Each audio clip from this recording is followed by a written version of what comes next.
টাকা ফেরতের প্রতিশ্রুতি পূরণ না হওয়ায় দ্রুত আমানত ফেরত দেওয়ার দাবি জানিয়েছেন সম্মিলিত ইসলামী ব্যাংকের গ্রাহকরা। রোববার ৭ ডিসেম্বর জাতীয় প্রেস ক্লাবে আয়োজিত সংবাদ সম্মেলনে তারা ক্ষোভ প্রকাশ করে জানান, দীর্ঘ ১.৫ বছর অপেক্ষার পরও ব্যাংকগুলো থেকে নিজেদের সঞ্চিত অর্থ তুলতে পারছেন না। গ্রাহকরা জানান, গত মাসে বাংলাদেশ ব্যাংকের গভর্নর নভেম্বরের শেষ সপ্তাহে টাকা উত্তোলনের আশ্বাস দিলেও সেই সময় পেরিয়ে গেছে। ডিসেম্বরের প্রথম সপ্তাহ কেটে গেছে, কিন্তু ব্যাংক থেকে এখনও কোনো টাকা দেওয়া শুরু হয়নি। তাই তারা জানতে চান, আর কতদিন পর তারা নিশ্চিতভাবে নিজের টাকা তুলতে পারবেন। গত ৫ নভেম্বর বাংলাদেশ ব্যাংকে এক সংবাদ সম্মেলনে গভর্নর আহসান এইচ মনসুর জানিয়েছিলেন, মাসের শেষ সপ্তাহ থেকে প্রত্যেক আমানতকারী সর্বোচ্চ ২ লাখ টাকা তুলতে পারবেন। তিনি বলেন, একীভূত হওয়ার পর এই ব্যাংকটি দেশের সবচেয়ে বড় ব্যাংকে পরিণত হবে। এটি সরকারি মালিকানায় হলেও তা বেসরকারিভাবে পরিচালিত হবে। ফলে কর্মীর বেতন ও আমানতকারীদের মুনাফা বাজারভিত্তিক নির্ধারিত হবে এবং ৫ ব্যাংকের কোনো কর্মী চাকরি হারাবেন না। রোববার সংবাদ সম্মেলনে ইউনিয়ন ব্যাংকের গ্রাহক আলিফ রেজা বলেন, আমরা টাকা তুলতে পারছি না, এমনকি অ্যাকাউন্ট থেকে অন্য অ্যাকাউন্টে স্থানান্তরও করতে পারছি না। পরিবার পরিজনের চিকিৎসা, সন্তানের বেতন ও ব্যবসায়িক ব্যয় সবই স্থবির হয়ে গেছে।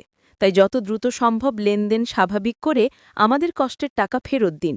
এক্সিম ব্যাংকের সাভার শাখার গ্রাহক মেরিনা হক বলেন, গভর্নর বলেছিলেন আগামী সপ্তাহ থেকে লেনদেন স্বাভাবিক হবে, কিন্তু সপ্তাহ পার হয়ে গেলেও আজ গুলশান শাখায় টাকা তুলতে পারিনি। ম্যানেজার জানিয়েছেন, নির্দেশনা না আসা পর্যন্ত টাকা দেওয়া যাবে না। তাহলে আমরা আর কতদিন অপেক্ষা করব? ফার্স্ট সিকিউরিটি ইসলামী ব্যাংকের গ্রাহক মোহাম্মদ পলাশ লিখিত বক্তব্যে বলেন, এক্সিম, এসআইবিএল, এফএসআইবিএল, ইউনিয়ন ও গ্লোবাল ইসলামী এই ৫ ব্যাংকের গ্রাহকরা এখনও নিজেদের আমানত ফেরত পাওয়ার নিশ্চয়তা পাননি। তিনি জানান, গত ২৮ নভেম্বর মানববন্ধনে তারা ৪ ডিসেম্বর পর্যন্ত আল্টিমেটাম দিয়েছিলেন। গভর্নরের আশ্বাসে তারা বাংলাদেশ ব্যাংক ঘেরাও কর্মসূচি ১ সপ্তাহের জন্য স্থগিত রেখেছেন। তবে ২ লাখ টাকার বেশি আমানতের নিরাপত্তা ও এফডিআর ডিপিএস সঞ্চয়পত্রের বিষয়ে এখনও কোনো স্পষ্ট নির্দেশনা না পাওয়ায় উদ্বেগ রয়ে গেছে। এসব বিষয়ে সুনির্দিষ্ট ঘোষণা না এলে আগামী ১৪ ডিসেম্বর বাংলাদেশ ব্যাংকের সামনে অবস্থান কর্মসূচি পালন করা হবে। সংবাদ সম্মেলনে গ্রাহকদের মূল দাবি ছিল, গেজেটের মাধ্যমে সব ধরনের আমানতে অর্থাৎ সঞ্চয়ী চলতি হিসাব, এফডিআর ডিপিএসের শতভাগ নিরাপত্তা ও মুনাফাসহ ফেরতের নিশ্চয়তা দেওয়া।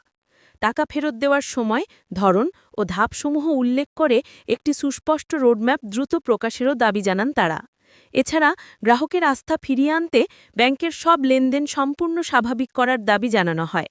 সীমিত লিমিট রেখে অনলাইন লেনদেন অবিলম্বে চালু এবং ৬৫ বছর ঊর্ধ্ববয়স্ক ও ক্যান্সার রোগী গ্রাহকদের পুরো টাকা তাৎক্ষণিক ফেরত দেওয়ার নীতিমালা করার আহ্বান জানান গ্রাহকরা।